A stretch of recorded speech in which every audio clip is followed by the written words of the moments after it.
So here we are in the beautiful Annapolis Valley. It's paradise, and you get to live in paradise. And I sure David do. Hankinson, it's so nice to see you. Thank you for coming. And to meet Vida D. The Vida D, yes. Where did your interest in trains come from? Well, I think as a youngster, everyone is interested in trains, and we lived close to the railway track, and the steam engines used to go by, and we'd go down with water for the driver, and once in a while we'd get a ride. And it just became something that was part of our life. We had toy trains at home, and I wasn't a fanatic like some people are, but I enjoyed trains. And then had a chance to get my own. And this property here, this is a gorgeous spot. It is amazing. We've got the Annapolis River behind us and these tracks. Where did the idea to put a train on your property come from? Well, when we first bought the property, my cousin came down, and he's an inventor, and he can do all kinds of metalwork and electrics and things. And we were walking around the bare property, and he said, well, what are you going to do with this? And I was being a bit of a smart aleck, and I said, put a train around it. About 3 weeks later, I got the plans for this engine from him, and he said, I'd like to build that over the winter. And I looked at the budget, and I spoke to my wife, and we said, yeah, that's not bad. I forgot about all the road bed and the ties and the rails and so on, but anyway, we got the Vida D that way.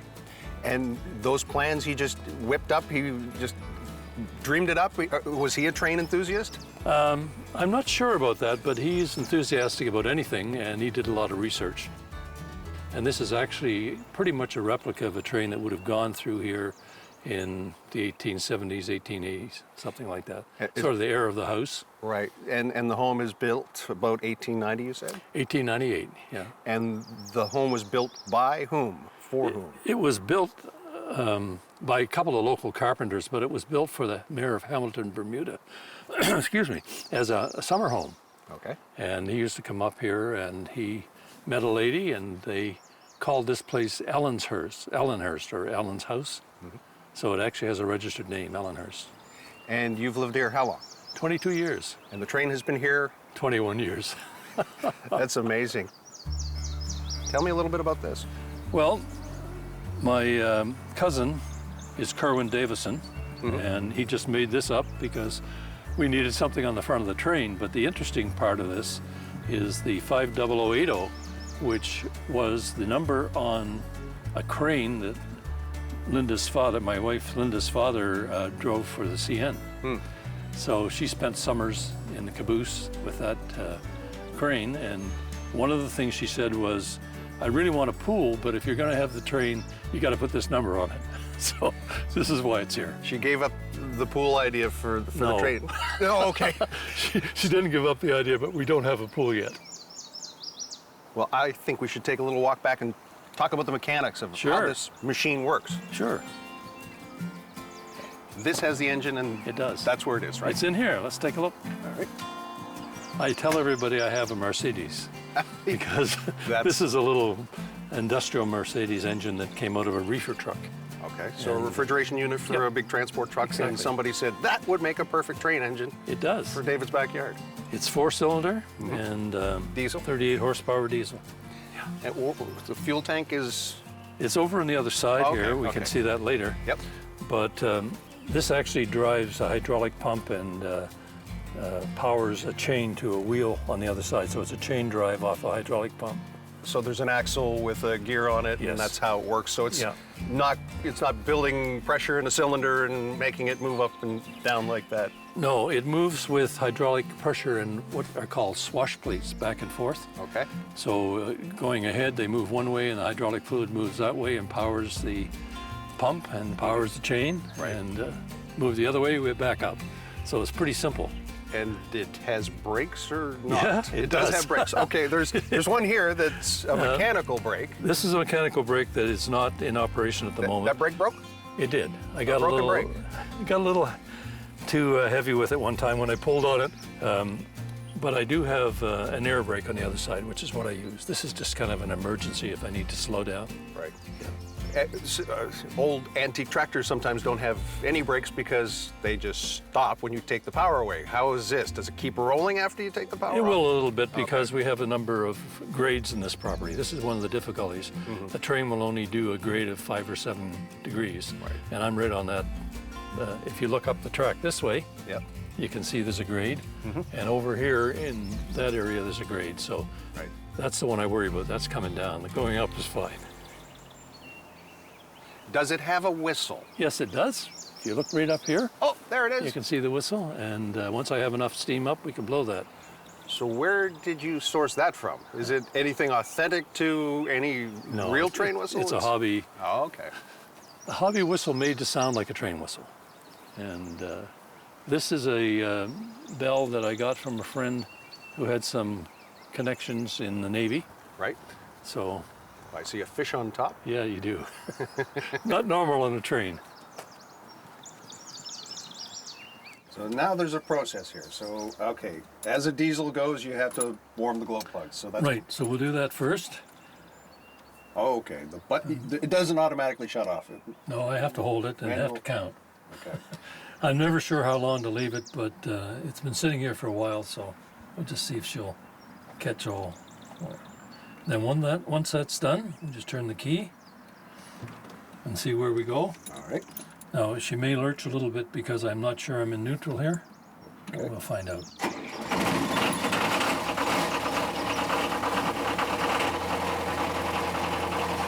You didn't hurt. Wait. Are we waiting until we get some air pressure? All right. We need to sound the whistle before we get going? We do. Do you want to do that? Ah, I'd love to. All aboard!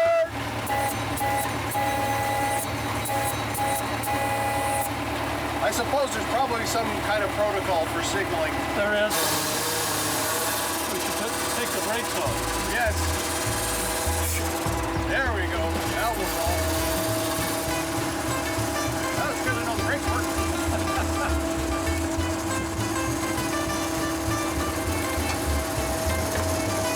So you do have a shed that you put this in when I it's- do. Okay. Yep. It's a train shed, and it actually functions as a tunnel, and we'll go through that eventually. Okay. And on the other end of the train shed tunnel is a bridge across a dry gulch, and that's kind of neat.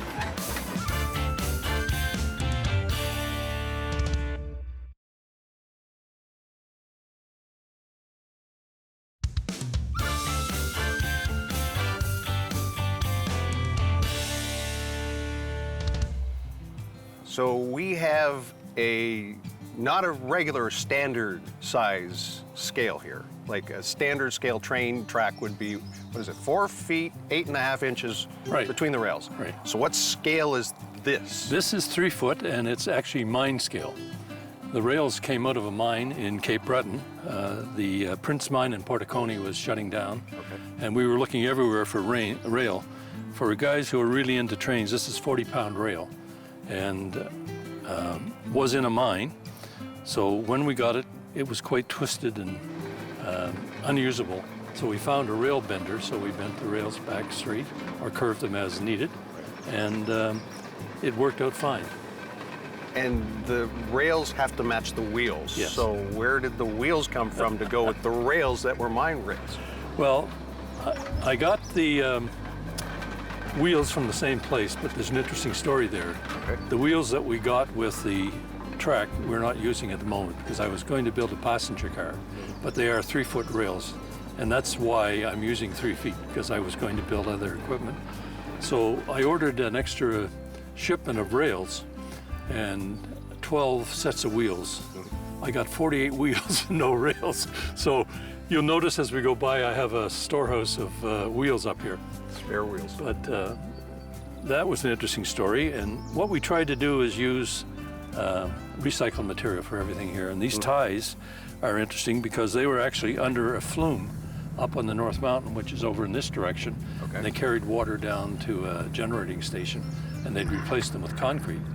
And these were just the ideal size for me. So a crew of us went back and arranged to get them out of the woods. brought them out. So a lot of adventures. How long did it take you to lay these rails and these ties? Oh, probably about 10 years. We used to go ahead and back a lot, and then all of a sudden we said, well, I think we can finish it. And I had 5 or 6 friends that were interested in trains. None of us were mechanical, none of us were engineers. In fact, one guy was a weatherman, one guy was a teacher, one guy was a diplomat, and I was a pharmacist. So we built the railroad, and we kind of did, we want to go over here, so okay, we'll bend it that way. Right. So some of our corners might be a little tight for regular railroad use, but they work. A little bit of trial and error. Yeah, and we had fun. We worked 1 day a week, Yeah. and we'd work 2 or 3 hours, and then being the age we were and the fact that we weren't used to outdoor work, we'd have a barbecue after that. So Oh, fantastic. it took a long time, but it was fun. You built a community and a railroad. We had fun, yeah. A lot of people did. I can't tell you how many people actually worked on it, but at least 25 or 30 people over the years. A little piece of them in this. Yeah. And a piece of heritage and history. Yes.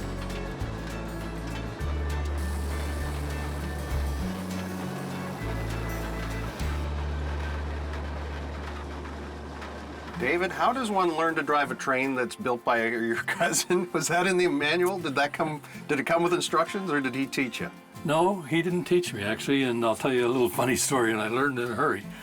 We built about 40 feet of track, and we backed the train off onto the track, and he drove off in his trailer and said, enjoy. I had never driven a diesel, so I'm driving it along very gingerly, trying to figure out what happens. Getting close to the end of the track, so I look down, I turn off the switch, and of course nothing happens. I'm frantically looking, and I see, oh, so I figured out how to stop it, and that was the main thing. He has a run and a stop. Yeah. Okay. So that got there just about 2 feet from the end of the track. So tell me what we're looking at here and how this works, how you make this thing move forward. Okay. Well, first of all, it's made to look like a steam engine, and it is not. It's run by a diesel. This is an air brake. These are gauges that I really have to look at. This is air pressure. This one is hydraulic pressure in reverse, hydraulic pressure going forward. This is the throttle here, and the kill switch here, or the run stop. And the throttle, I work by moving back and forth, and that does the swash place that we were talking about inside, and it either goes ahead or backwards. And the further back I put this, the faster we go, or further ahead, whichever direction. The boiler here, you probably can't see that on camera, but it is made to look like there's a fire in the boiler. Nice orange light glowing there. Yeah. I wish it was a little warmer.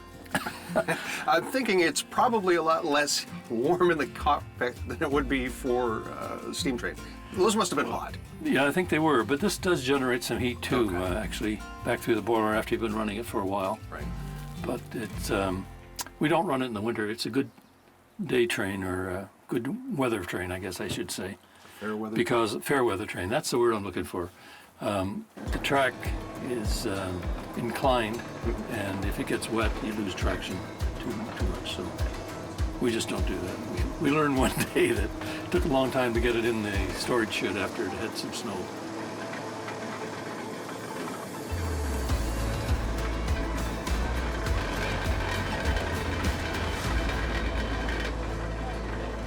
We're talking about the tracks. The tracks came from Cape Breton, and these wheels, where did they come from, David? They came from New Brunswick. Tell me a little bit about that. They have to match the track, so tell me They about do. that. Well, we bought these from a company called Cummings Locomotive in New Brunswick, who made model trains for amusement parks. Right. And they had these wheels that didn't quite fit anything they were doing. So we got the drive wheels from them. The other wheels are ones that are off of speeders that the railway used to use, or trolleys, whatever you call it, Yep. that the workmen drove around. So we bought this, and they're just perfect for what we needed. They're lovely wheels. And your cousin engineered He all of this? Engineered all of this, Right. made all the drive rods, and hooked it all up. And the pipe that comes down, is that a functioning pipe down in front of the wheel to, I assume it's some kind of a traction thing? It is a traction thing. It's not functioning because I haven't filled this, but it's a sand dome. Okay. And they use very fine sand that used to come down, and if you had slippery rails. They just put a little sand down to get traction, much like you would with a car. So that's what this is on a train, the sand Okay, dome. right. And then this would have been what? Steam, So this Yeah. would be where the steam comes out, right? And a blow-off valve at the top, if you can see that. right? So, And that would be exhaust. and that is, the Okay. So the wheels came from New Brunswick, and also the form for this fiberglass. yes, we found that and rented it, and my cousin did the forming around it. I don't know how you do fiberglass, but anyway, he used the form and Yeah. built the color in, which I think is beautiful. Oh, it is. And The was kids that? say it's not Thomas, but that's all right. And as you say, this existed. Somebody already had the form built. Yes. So are there other trains out there like this one, off that same form that you know about? There is one more, and that is one that my cousin built as a replica of this, but no engine. And it sits in Parsboro in the little park area. Okay.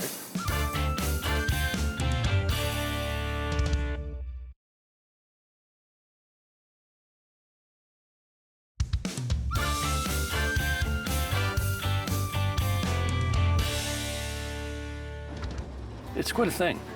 It really is when you think about it. It really is to For see a the amount of guy work. sitting down and just saying, I'm going to build that. And then we had tremendous fun putting the line in and clearing the land and doing all that. It built a sense of community, actually. Yeah, and I still have those guys as friends, believe it or not. And do they visit often? You let them take the train for a ride every once in a while? No, I'm the only one that drives it, Right. mainly because I'm concerned of derailing. It's easy to do. We've happened a couple times, particularly going over the crossing where the plow has moved the tracks during the winter, and we didn't notice it, and we sort of went off the tracks. But fortunately, you can jack it up and with a little muscle push it back on. So You don't have to hire a it's crane. it's not like the big trains. Right. I just want to ask about Vita D, Yes, the name of this train. that was my mother-in-law's name when she was living. And when I talked about building a train and putting it around, she was very encouraging. Her husband was an ex-crane operator in the railroad. And she just said, I think it would be great around this place. So we named it after her. And unfortunately, she didn't get to see the train. okay. She passed away just before we got it down here. But we call it the Vita D.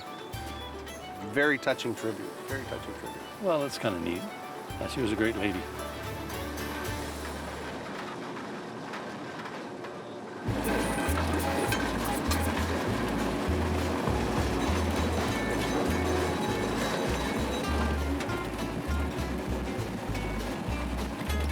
Now you have to wave to everybody as an engineer. Oh, yeah. So as a fireman, I would have been stoking the... Yeah, you've been busy. Yeah. You'd say, That's why you don't have a seat. right, I'm standing up for it. Yeah, a lot of the terminology, full steam ahead, a lot of That all came from some base of the railroad.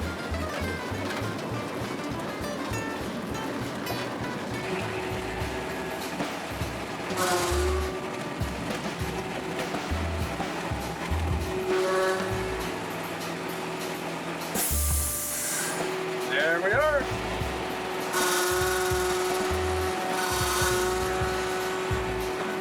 Find that spot. That's your spot. There we have it. Well, this is a fantastic machine, and I really appreciate. All right, guess that's how you stop it. That's what you were saying. Yeah, It doesn't that's right. stop unless you Not with- stop it. Not with the key. Not with the key. So an uncertain future, where it might end up, what about a museum? Is that a possibility? There's one close by, isn't there? There is, and I have a connection with that, which is interesting. I don't know whether this would be authentic enough for a museum. It might for an amusement park if somebody wanted to do something like that. It's rather interesting. I have to tell you that I'm involved there too.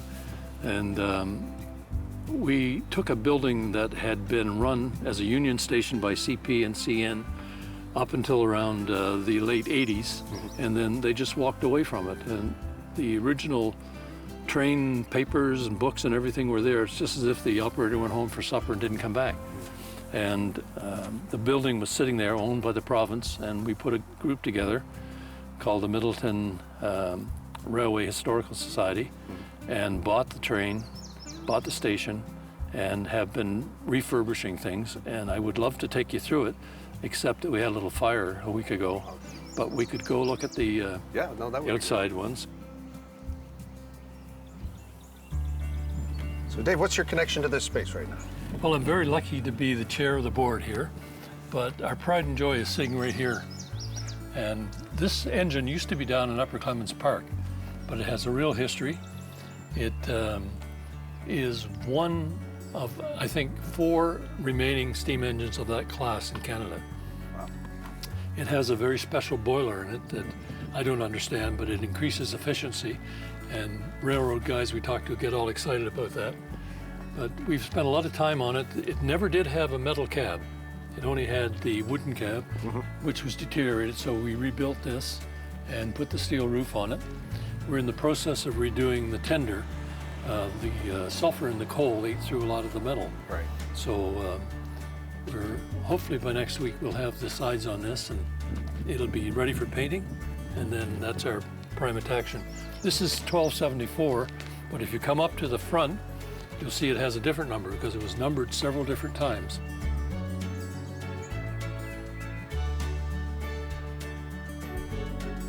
On this side, it's 1274, the other side is 1521. Okay. And that's very unusual. But it was a CN train. This train never worked in Nova Scotia. Okay. It was out in Ontario and Manitoba, but for many years it had been sitting down at Upper Clements Park. How did it end up there? Any idea? Yes, it had been bought by an official in Toronto. They were going to put it in the Science Center. That fell through, so then they sold it to a man who had it in his private collection. He sold it to someone in the States who thought we needed it, so he donated it to Upper Clements Park. So long story. Right.